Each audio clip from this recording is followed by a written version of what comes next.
আমি জানি না কেন তোমার এতটা মনে পড়ে। আমি জানি না কেন তোমার সাথে কথা বলতে ইচ্ছা করে। বিশ্বাস করো, যখন তোমার কথা মনে হয় তখন আমার কোনো কিছু ভালো লাগে না।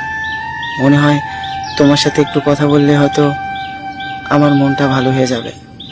কিন্তু এইটা দুনিয়ার সবাইকে বুঝাতে পারলেও তোমাকে আমি কখনো বুঝাতে পারলাম না। দিন শেষে তোমার কাছে অবহেলা ছাড়া কিছুই পেলাম না। অথচ একটা সময় ছিল আমাকে তুমি পাগলের মতো ভালোবাসতে, আর এখন সময়ের সাথে সাথে তুমিও পরিবর্তন হয়ে গেলে।